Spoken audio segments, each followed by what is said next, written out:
Now, on 105.9 FM and streaming worldwide on the WMAL app, O'Connor and Company.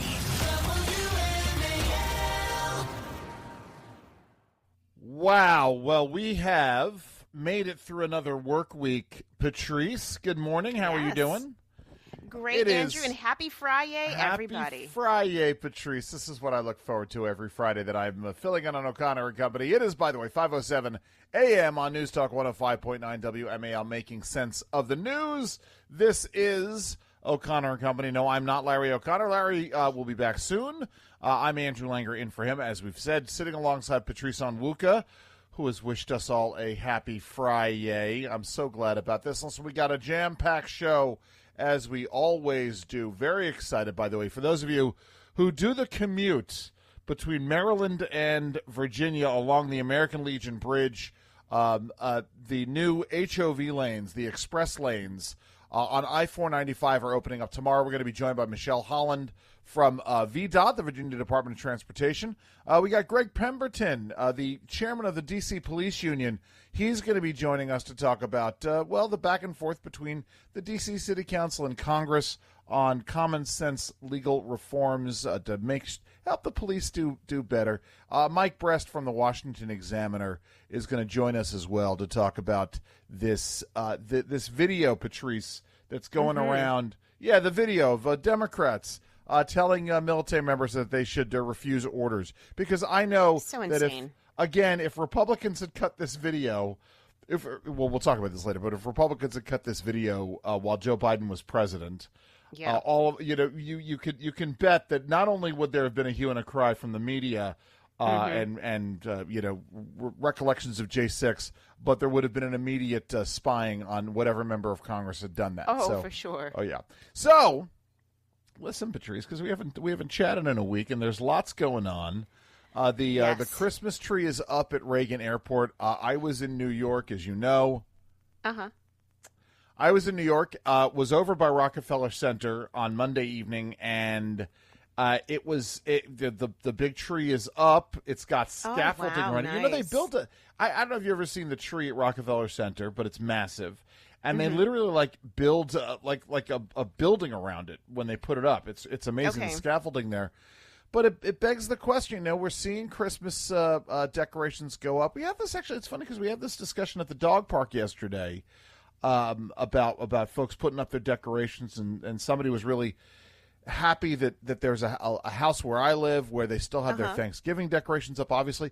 Well, what are your thoughts on when you put up your Christmas tree? Have you started decorating yet? Well, I have started collecting. My trunk has some new Christmas decorations. My husband, I don't know if he's discovered them yet, but he probably will.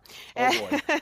However, I am definitely an after Thanksgiving for the tree person and the lights, everything. That said, I appreciate those who get a jump start. Right now, really, I've been collecting all of my videos on Pinterest and on Instagram of all of those home decor influencers. Can you explain this to me? This is apparently a thing because a number of women have talked about this, collecting their pages on Pinterest. What is? I mean, I know what Pinterest is, but you literally just put stuff in your sort of your Pinterest account? Yes, you kind of pin videos or photos, things that you like as inspiration. You create these little boards, so it's almost like having a bunch of whiteboards behind you, and you like this idea, you slap it up, this one there. So it's digital. But I love these influencers because they give you ideas of how to better coordinate all of your colors. Maybe you're doing pink and silver for your holiday decor this year. I saw that's very popular at Michael's, that kind of theme. Maybe it's classic red and gold. Maybe it's more modern, like brown and spruce. That's ugly. Don't do it. But I love that. In any case, I am definitely one of the 50% of Americans who believe in putting their tree up after Thanksgiving. And I really want to give Thanksgiving its due. We're grateful for the federal shutdown being done. Democrats have stopped holding our government hostage. So I'm grateful for that. I really want to just let that pumpkin and the fall leaves, all that decor get its place, and then bam. Yeah. After when we come back to town, we're putting it up. But listen, I have been listening to Christmas music. Mariah Carey on November 1st, you heard it. You saw her videos everywhere. True. It is now time to start singing "All I Want for Christmas." Oh, there you go. Thank you, Michael. So yes, let's get in that festive mood. But I'm holding the tree until after Thanksgiving. For me, it is breaking out the either the Charlie Brown Christmas soundtrack and the Vince Guaraldi trio, that jazz, or the Nutcracker, the soundtrack to the Nutcracker that Lincoln Center puts on. Those are the two things that herald my return. You know what's funny? Just while we're on this this topic, we're going to get to.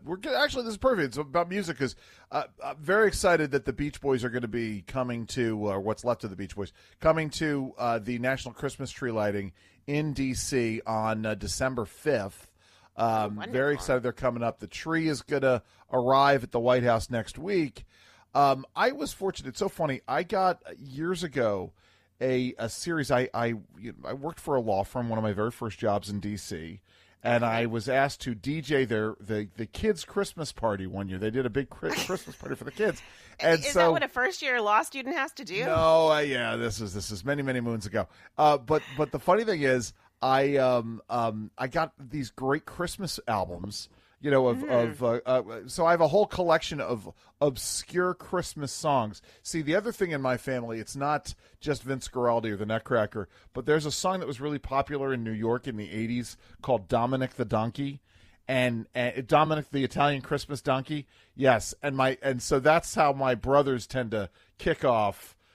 So I know sometime next week I'll be with my family at Thanksgiving, and the holiday season will kick off because someone will start blasting Dominic the Donkey. So I'm excited for all these. But listen, I'll get the tree up. We'll get the tree up probably next weekend.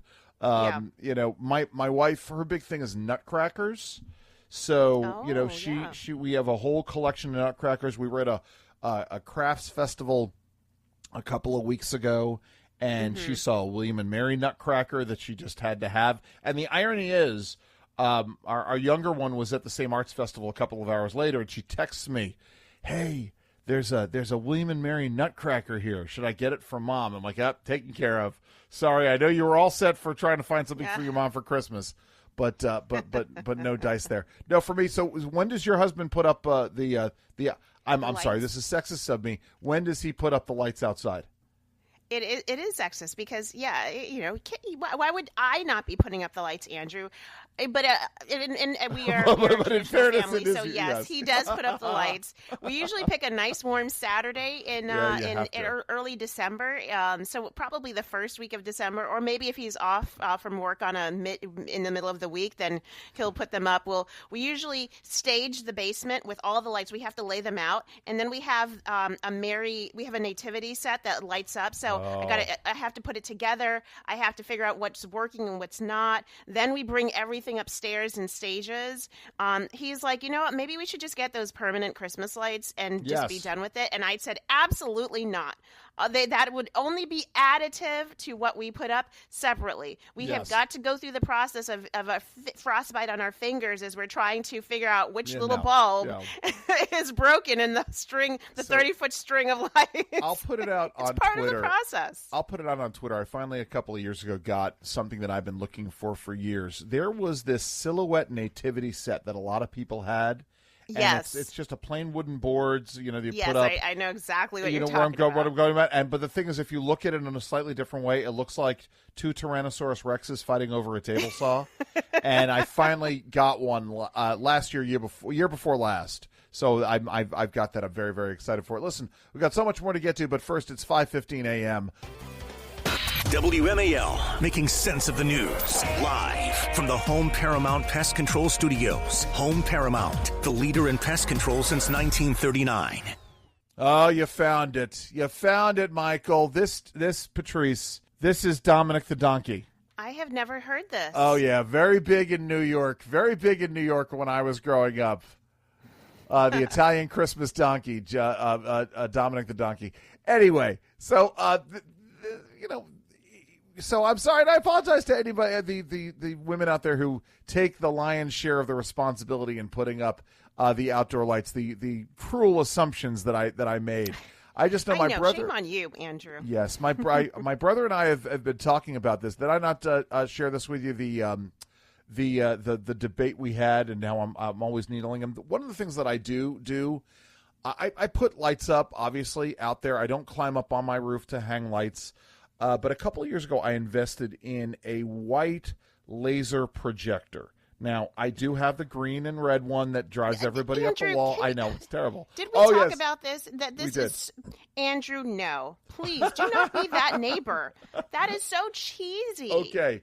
But the white laser lights, let me speak in the defense of these things. They're a little bit more expensive, and you shine them into the trees, and it looks like your entire tree is lit up with white Christmas lights, and it is amazing.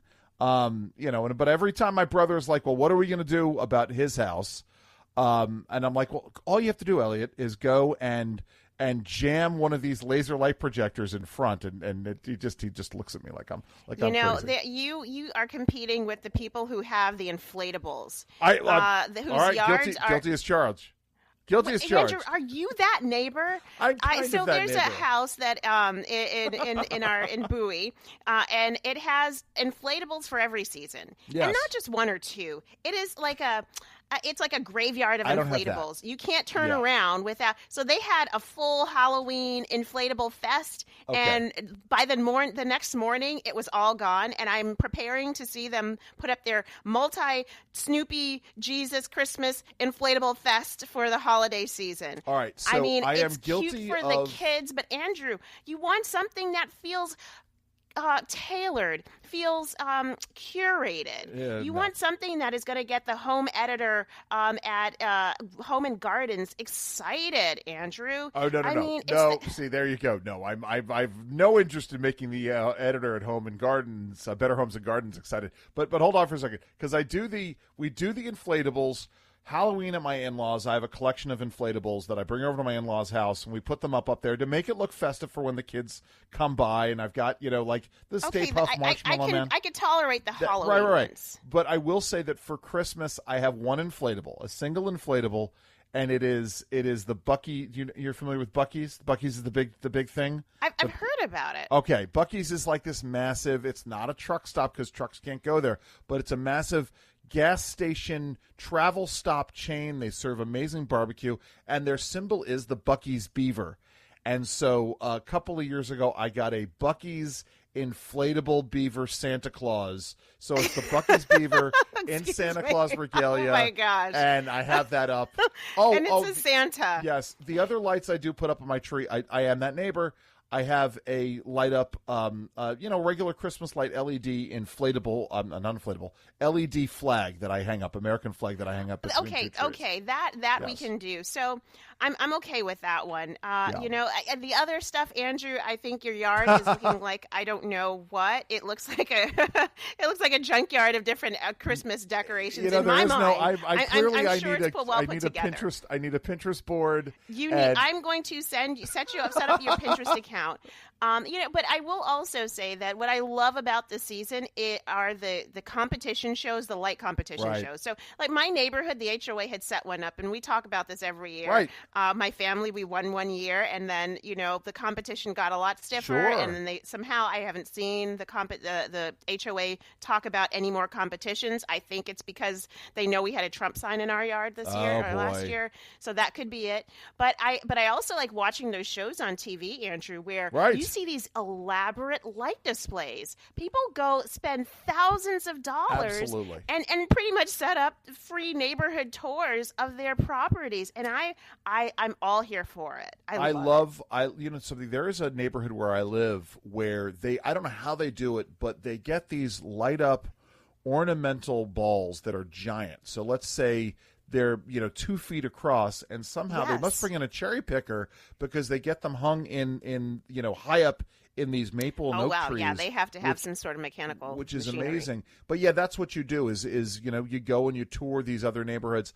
Maybe there's even a slight generational difference here because again, I go back to the Charlie Brown Christmas. You remember some of this is Snoopy is trying to put together. He's trying to win a costume contest, and the flyer is Charlie Brown's reading it. Learn the true meaning of Christmas. Win money, money, money. And Snoopy gets out there and decks out his doghouse. That's kind of what I'm looking at. I just look at the the large bulbs. Not that I do this, because I do the small white bulbs, and they have to be the specific, because there's the cool white bulbs and there's the natural and the warm ones. Yes, and please, we can't mix the two. It's not good. You can't mix the two, and I like the warm bulbs. I also do like the net lights. Listen, we have so much more to get to. It is 5:23 on O'Connor and Company, WMAL. News Talk 105.9 WMAL, making sense of the news. Oh, I do love this one. You know something? It's funny, Patrice. On that album of Christmas songs, there was a really great one called "Surfing Santa," which is kind of a novelty song by Screaming Lord Byron, and it references Jan and Dean and the Beach Boys, and it's cool. So as we're talking about this, Heather said that Dominic the Donkey, one of the worst Christmas songs of all time. Also on the Rolling Stone list of the top 10 worst Christmas songs of all time. Patrice, how about you? What are the ones that make you cringe? I hate "All I Want for Christmas Is My Two Front Teeth." That one, it just... Oh, my God, with the chipmunks. Is that the Alvin Chipmunk version? Yeah, it sounds like it. Yeah, it's just so silly. And I have a tiny tooth gap, and I think maybe it's a little traumatizing for me because I have my front teeth and I still have a little tiny gap here. So I hate that one. What else do I hate? I do hate some of the newer songs, right? That are like these Christmas songs. They're not carols. They don't talk about Jesus, right, or the reason for the season, and it is not shopping. It is, and not even just family time. It is the birth of our Lord and Savior. So I hate a lot of the new songs. That said, that does not include Mariah Carey, which obviously is not her album is not a new album at all. But I gotta say that's one of the best. Oh, and I also hate "I Want a Hippopotamus for Christmas." Oh, that's another one. Yeah, so those are my two worst. So for me, the pinnacle is Elmo and Patsy's "Grandma Got Run Over by a Reindeer," which is just terrible. Thank you, Elmo and Patsy. But I will say, for me, Greg Lake's "I Believe in Father Christmas" always kicks off as well the Christmas season. It's 5:30 here on WMAL. WMAL-FM, Woodbridge, Washington, a Cumulus media station. Making sense of the news. News Talk 105.9. WMAL. News now. Now on 105.9 FM and streaming worldwide on the WMAL app. O'Connor and Company.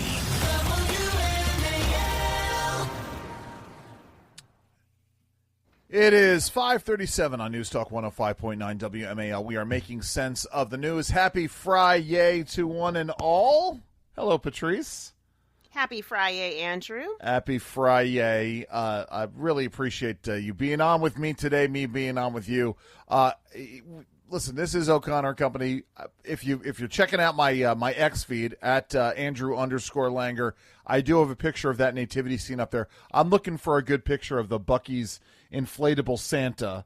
If you Google Buc-ee's inflatable Santa, you're going to find it. By the way, sounds like you need to take one this year, Andrew, so that we'll have it ready for the next discussion. You're right. Why am I reinventing the wheel? I'll just go back through my own Christmas decoration pictures. In fact, I'm going to do that, Patrice, to show you, because it's not just I'm going to say this. I'm going to say it's not distasteful, but you're gonna say it's distasteful. Anyway, listen. This is a story that's been developing for the last couple of days, and it is just, listen, not surprising again. More Democratic corruption. This is a Democratic Congresswoman, Representative Sheila Cheerfulous McCormick from Florida. She was indicted because she's accused of stealing $5 million in FEMA money. Disgusting. And I think it's her brother. Yes. Democratic congressman indicted for using FEMA funds to bankroll her campaign. Well, listen, that's a way to do it. It's just taxpayer-funded campaigns there, Patrice. Right? This is what they're doing now. Pure corruption. I mean, every time the Democrats talk about nobody's above the law when they were talking about President Trump, they themselves had all of this dirty laundry. I'm sure there's more to this story, too. The accusation, Cheerfulous McCormick and her brother worked through their family health care company on a FEMA-funded COVID vaccination staffing contract in 2021 Right. By the way, yes, when you create a huge slush fund of cash in an emergency, this is the kind of thing that happened. The company received an overpayment of $5 million in FEMA funds.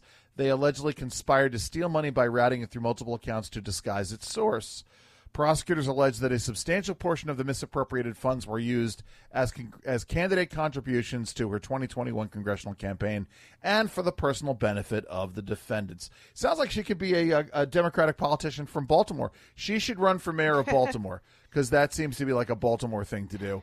But you know something, Patrice? This is not why. It's not that she got this money and used it. That's not why she's gotten indicted. No, it's because of the color of her skin. That's why she's getting indicted. Let's play cut number 6, please. Towards my day in court so I can prove myself and actually state the truth. But if this is what Congress is becoming, where they're always trying to intimidate you, scare tactics, especially attacking minorities, black and brown people, then we're going to have to keep fighting for the district. And everybody has been giving me so much support, and we're going to keep fighting until the district gets what it needs, which is fair prices, housing, and fair representation of Congress. You know something? Maybe you guys might be able to get fair prices and fair housing if you weren't stealing allegedly millions of dollars in taxpayer money that's supposed to go to emergency management. I mean, that's the amazing thing to me. By the way, I'd never heard of this member of Congress until this moment. Unlike at least Jasmine Crockett and Stacey Plaskett, I'd heard of before, given their issues here. Sorry, go ahead, Patrice. Yeah, she is unbelievable. So right. She's claiming racism, that's the reason why she's being investigated. She's claiming that she's being targeted because she's a woman, and the intersection of those two being a black woman. It's really shameful when you don't want to take responsibility or accountability for your actions and you're trying to pass blame. Now, hey, I understand she's under investigation. Maybe she wants her day in court, so she doesn't want to say anything. Then don't say anything. Right? Don't say anything come out at there all. and make yourself the victim after you have been charged with some pretty serious allegations of taking taxpayer money meant to be used to help people in an area that is ravaged by hurricanes very regularly, and now you're allegedly using it to boost your own reelection. I mean, it's disgusting.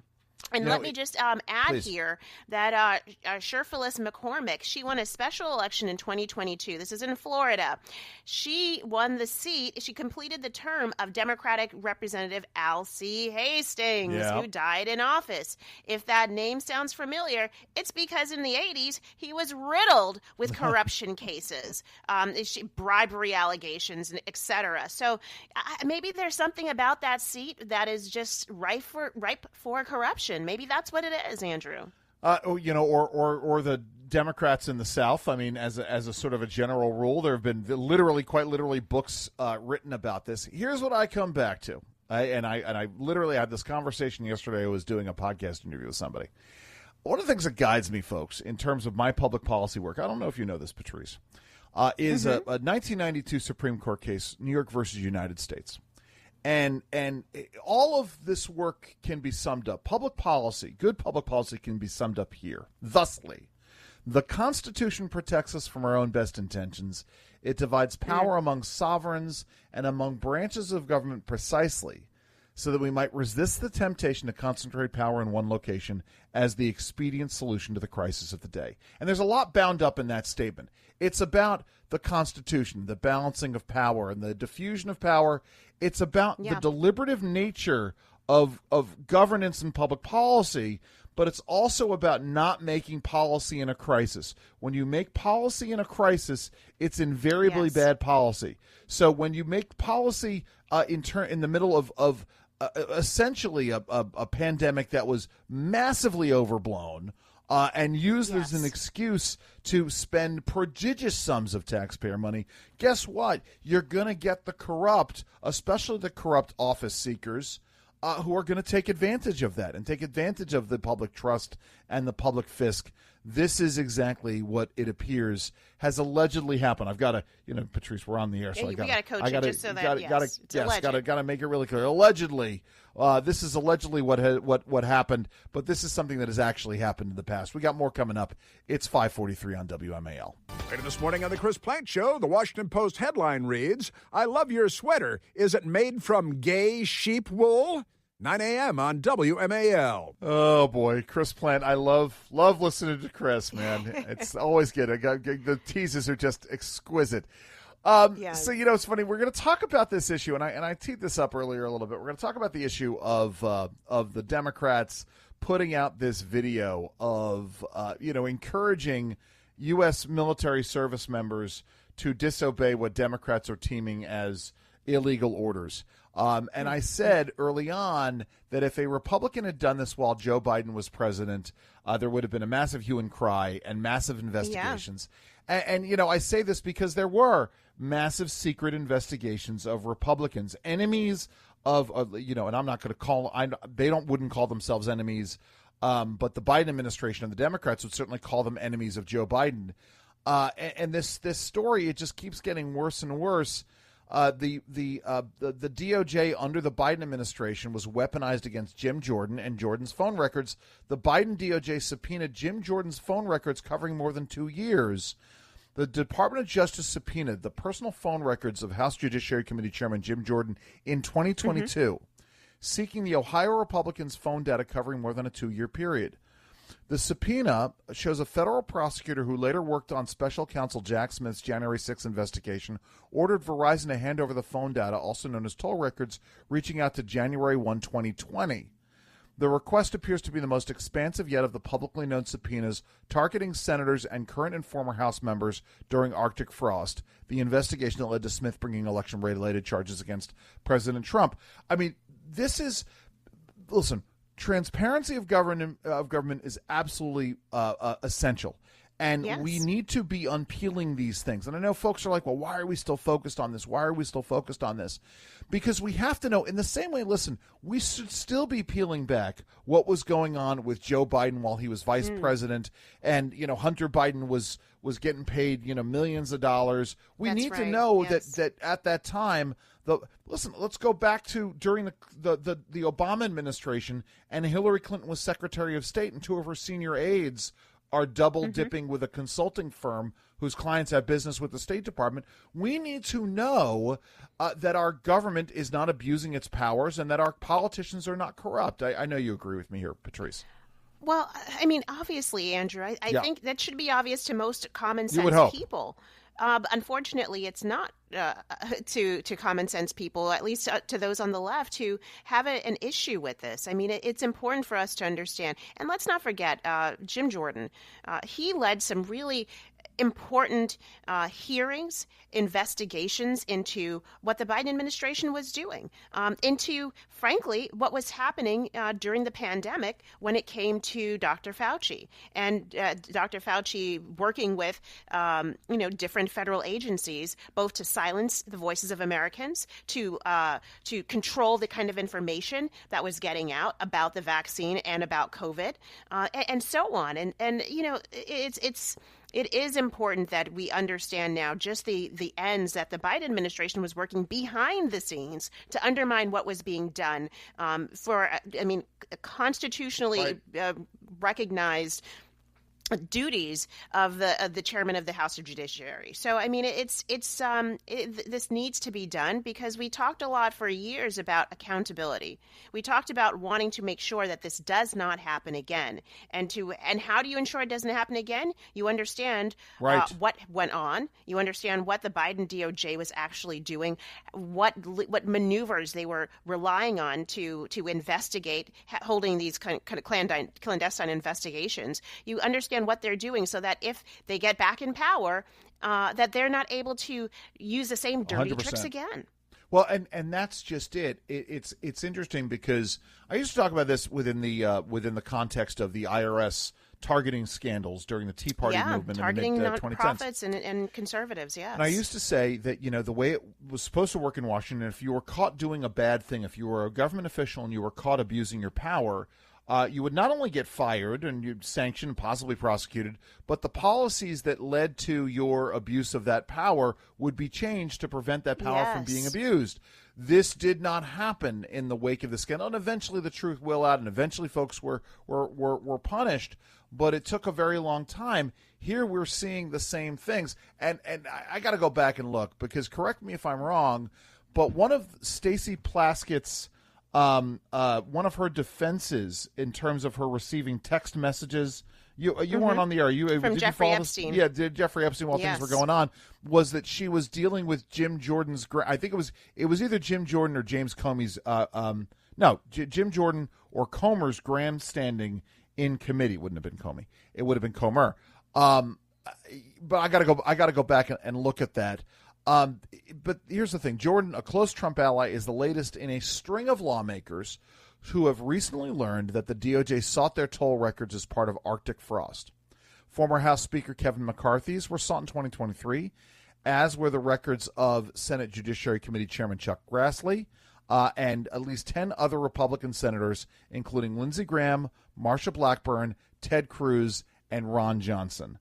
Now, by the way, I'm a little distraught that the House voted this week to prevent those members from getting sanctions. From gaining some kind of reward for this, because again, that would show some kind of accountability. But at least we know that that's there. Listen, we got more to come. It's 5:53 on WMAL.